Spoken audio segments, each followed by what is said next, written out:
Hey everybody, welcome back to Disturbing Creations. And today I've got a little off-the-wall project. So a buddy brought me his quad, and I don't really do a lot of quads in my new business, Disturbing Creations. I used to years ago work on a lot of bikes and quads, mostly. And now we've moved into cars, and now we're wrapping cars and everything else. But my buddy just bought this brand new bike. It's used, and he was going to bring it to me because it has some problems. So we are going to look over this little Honda Quad, some common problems, common things to look at, things that break all the time. We're going to fix those things up, show you what we did to fix them up. So if you go to look and buy a quad, you can look for some of these common problems as well. We'll get on this quad and see what we can figure out, fix some stuff up, and bring that to you. Again, if you like these quad videos, comment down below, give us a like and subscribe. And if I have a buddy that has another quad with another problem, I will start making videos for those as well. Let's go get some work done.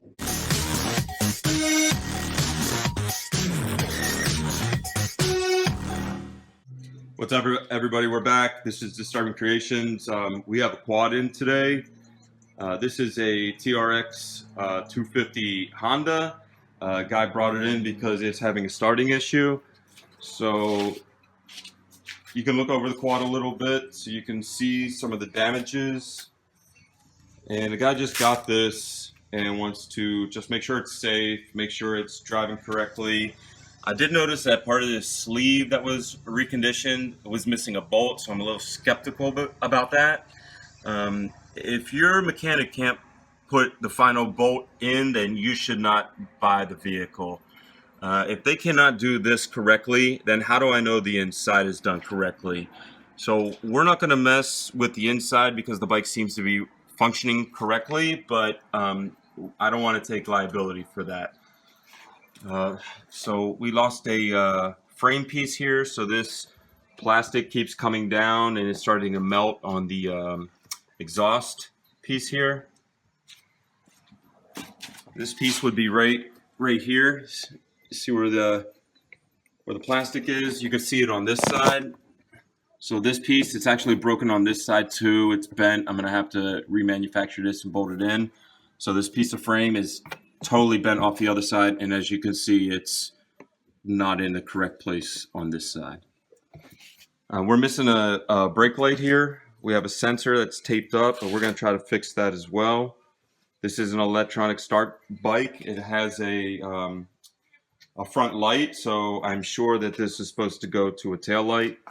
Now, the biggest issue that we have is the ignition setup under the seat here. So you pull this little lever here up, and this seat will come off. After we take the seat off, if you look down here, this is where the battery placement goes.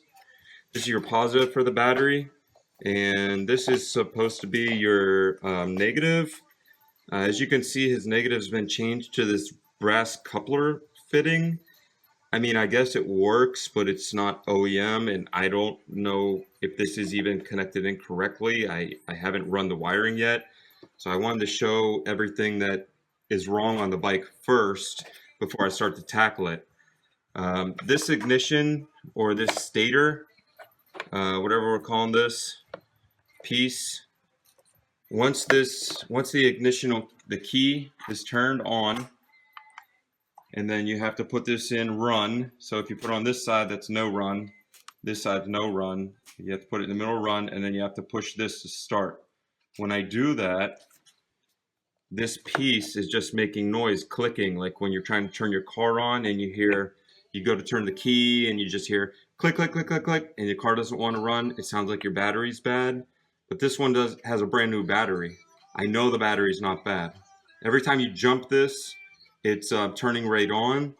So something is drawing out a shortage. There's a parasitic shortage in this wiring mechanism. This is very dangerous, and this could catch on fire, and I'm not putting my name on this for someone to drive down the street and try to save a few bucks with this mess, and you know, just it's not safe. A couple other things we found on the bike is some suspension parts. So if you look down here, this is how you turn the bike. So when you move the handlebars like a bicycle back and forth, this tie rod here is just like your car. So this will move back and forth as well. See where the tie rod connects? And this will move the tire. And this goes into this piece, which is the steering neck. So on a car you would have a rack and pinion, but this is too small for that. So this is your inner tie rod and your outer tie rod. They're pretty blown out, so he needs them. These ball joints are pretty blown out themselves. I mean, you can ride this if you want, but you're not going to get the full experience unless you really take care of your stuff. If you want to be safe, if he hits a hole or a pothole or something, this is going to be way more stiff. It's going to hurt your back, legs. It's going to make you sore. You're not going to have a good riding experience. This guy probably doesn't even know what a good riding experience is because he got the quad in this condition. Once we remanufacture all this stuff or replace with new OEM, or if he wants to get some like poly aftermarket bushings or pieces, greasable fittings, there should be a Zerk fitting here, but you can tell this is OEM because it doesn't have one. He'll get a whole new experience, and he will be so proud that he got rid of this stuff. So this is the beginning video, and this is the TRX. It does run, but I wouldn't run it, you know. So we're gonna put everything back. We're gonna start with the ignition, and in a few more days, as I do more things, I'll explain electricity a little bit, the flow, why that wire is in here. I kind of know what they're doing with this bypass unit, but this is very dangerous, and I wouldn't do this. This could catch on fire at any time. Plus, it's gonna kill his battery, and he has to jump the quad every single time. So that's just a no-go. All right, leave a comment down below.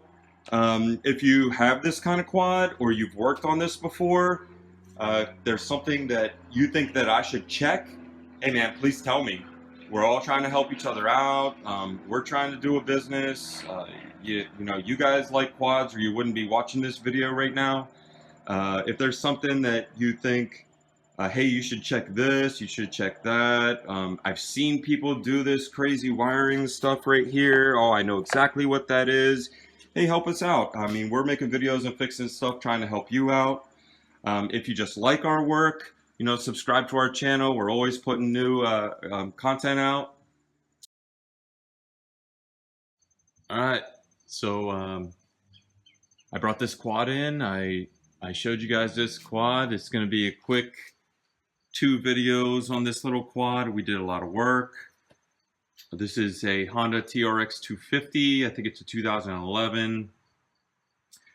A guy bought this quad and it had a lot of problems. I think he got it pretty cheap. So let's go over the stuff that we did and maybe some stuff that needs to be done. The quad had to be jumped every time it came in, or every time he tried to turn it on. The battery just kept dying and dying. I found out that the quad was hot wired. Solenoid was bad, had a bad stator. I'm going to show you some of the pieces right now. This is the battery right here. And this underneath here, this little box is called the solenoid. See solenoid? So what that does is that brings the power from the positive to the solenoid. And then it jumps it from this wire to this wire to go to the starter. But it only engages when these 2 wires right here tell the power to engage and the starter's kicking on. So these 2 wires here were hot wired because this piece didn't work. When this is hot wired, it's continuously in an open loop. It just keeps bringing power from the battery. So that's no good. So by doing this, he blew out his stator. Well, not this guy, but the person before him. So I tried to explain to him, you know, hey, this electrical doesn't look right. You got different things in here. You got connectors that aren't even connected up. Some of this wiring's fried. He said to, you know, don't make the build too crazy and just take care of it. So I did. So I put a new solenoid in, changed some of this wiring that was fried out.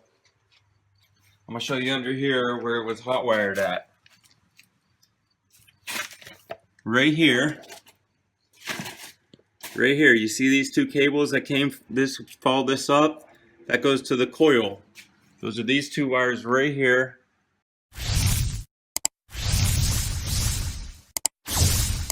So what happened was they dug this out, and instead of just connecting this down here from the coil, they put these two together and these two together. So it's constantly in a loop,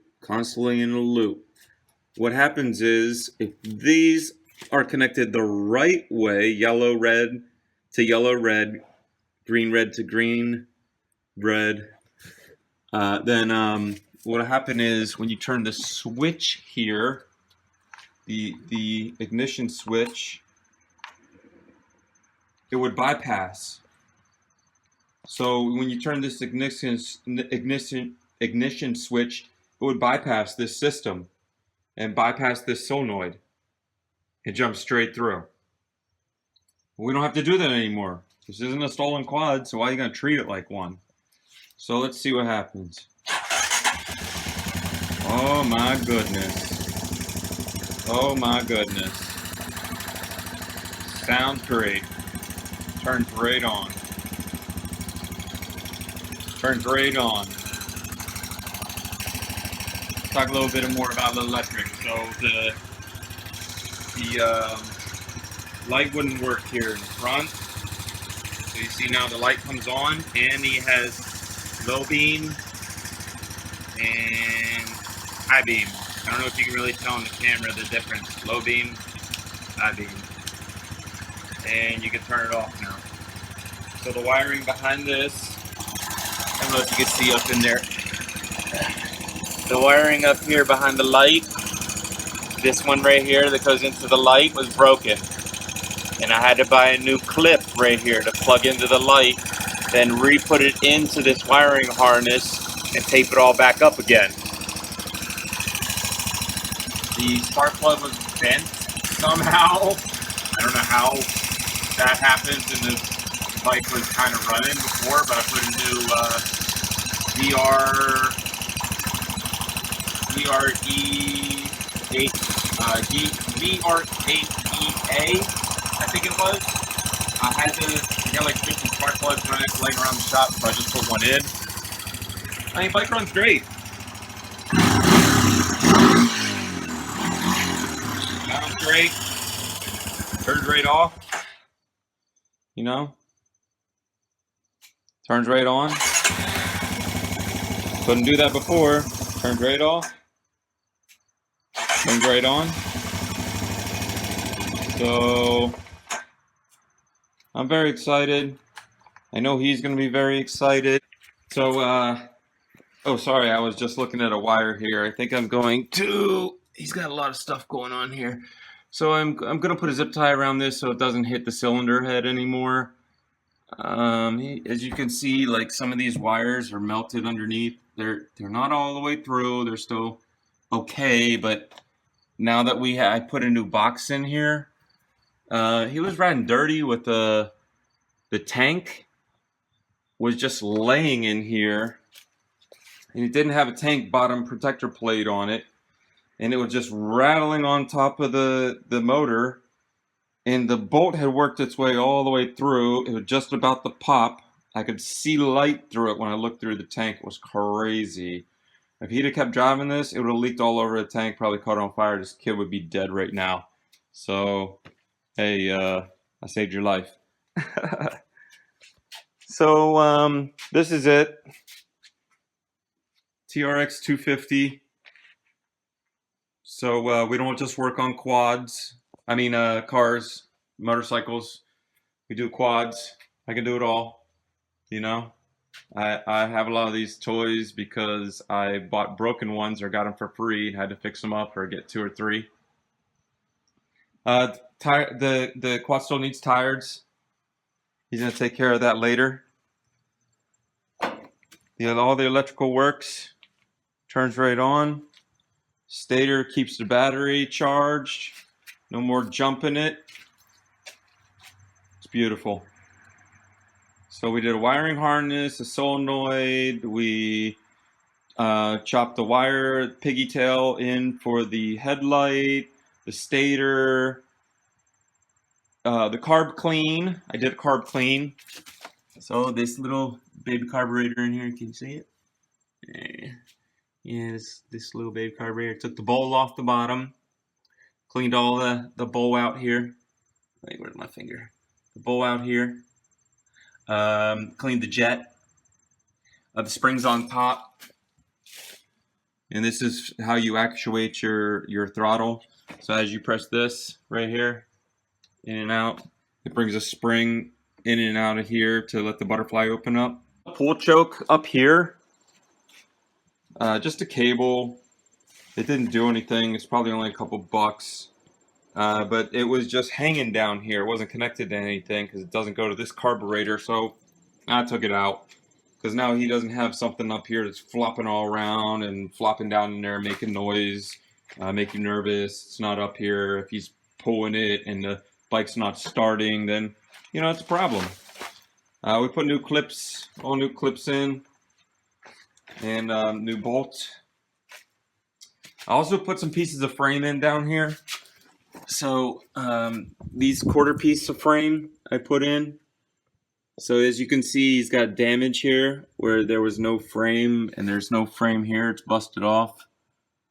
But there's nothing to hook it to here, so I didn't buy that piece for him. No, it's not. No one's gonna be sitting on the back of this. But it can't. This isn't gonna move now. See, this isn't gonna move. It was melting on top of his pipe here. It was just lying there. I don't know if he bought it like that or he just didn't know, but I mean, that's gonna melt your leg off. Your leg is gonna end up touching this. Sorry, your leg is gonna end up touching this hot ass pipe down here. You see what it did to the plastic? Melted a hole right through it when it laid down on it. What do you think it'll do to your skin? So at least now he's got a shield. Now he's got a shield. This is not, see, safety. I mean, we do Disturbing Creations and some crazy stuff, but you got to be safe, man, or there's no reason to even have any of these toys. So I think that's about it. He still needs some suspension stuff in the front here, some tires, some suspension stuff, and I think everything's good. So you know, like there's nothing left in these. There's nothing left in this, you know, this ball joint. I think that's a press in. And there's a clip right here. You open this clip up, press this out. You can replace this without having to replace the whole A-arm. You don't want to do that. This one looks a little whooped. This one looks whooped, the bottom ball joint. I think that's probably got a clip on it itself too. It's probably a cheap one. And I would just replace this tie rod. You see back behind there? There's the tie rod back there. See it? Yeah. I would replace that. And I think he did this the first day, or his brother or something. Somebody banged this. You know, so he can just unbolt this here. 1, 2, 3, 4. They look like 13s, and then just get a hammer and then just hammer that down. I mean, I don't want to do it and charge him. I mean, he can do that himself, or make his little brother do it for damaging it, and maybe the little brother will learn to relax on this thing a little bit. You know, this quad will hurt you. You got to respect it. So that's all. We did a lot of work on this quad. It's got a little bit more suspension and some tires. And then I think it's going to be ready to rip like new all day long. So thanks for coming to Disturbing Creations. Again, we don't just work on cars and motorcycles. We're working on everything. I'll work on your boat. I mean, if you want me to put a turbo on your riding mower, I'll do that too. You know, I will make it disturbing. People will know who you are on your block. I will put a resonator delete and muffler delete on your lawnmower.